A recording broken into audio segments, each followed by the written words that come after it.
Unit 7. Finance. Tracks 33 to 36. Speaker 1. Minister, on the subject of tax evasion, I was wondering whether the Minister could confirm whether it's true that the tax authorities bought copies of confidential banking data from a former employee of the National Bank of Liechtenstein. Yes. Well, I'm afraid I'm not in a position to comment on that at this point in time. Well, but surely the public has a right to know. Well, if you just let me finish, the government will be issuing a press statement later in the day concerning that matter. Speaker 2. And I think we still have 5 minutes for questions. Yes, the gentleman at the back. What would you say were the secrets of fraud accounting? I mean, how do you decide whether to take a client or not?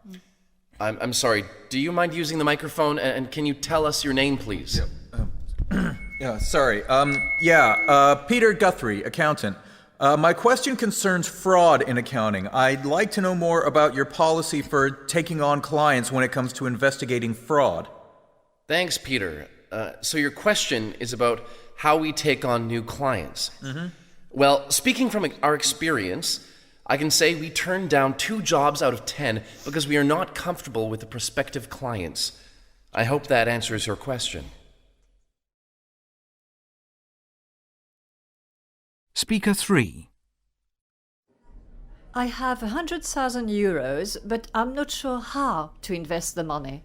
If I understand you correctly, you'd like me to advise you on how to invest your money? Yes. Could you tell us what makes a good investment? Well, I'm often asked that question. To be honest, Anne-Marie, sometimes it's just instinct or a personal recommendation. But I can tell you what is not a good investment. I would avoid any family businesses, any business that claims to be number one, or any business that has already peaked. Thanks, that's very useful.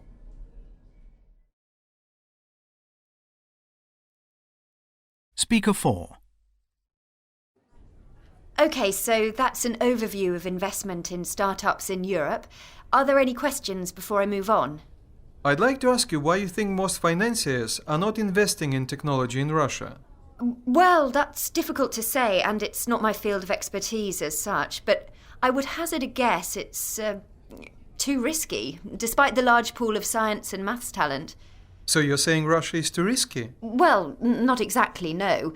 In fact, the unpopularity of high-risk investment is an advantage for those investors interested in the region. And the fact that business startups in Silicon Valley have dozens of venture capital companies to choose from, whereas in Russia we have relatively few. Yes, that's a good point. In fact, one Russian businessman told me that there are 3 types of investors. The first are the 3 Fs, friends, family and fools. Then you have the so-called angel investors, the individual investors, and the venture capitalists who take a project to the next level, to the strategic investors. Strategic investors? Yes, if I could just finish what I was saying. At the last stage, the strategic investors are governments, big multinationals, that kind of thing. But it's the angels with the highest risk and highest reward that are lacking in Russia.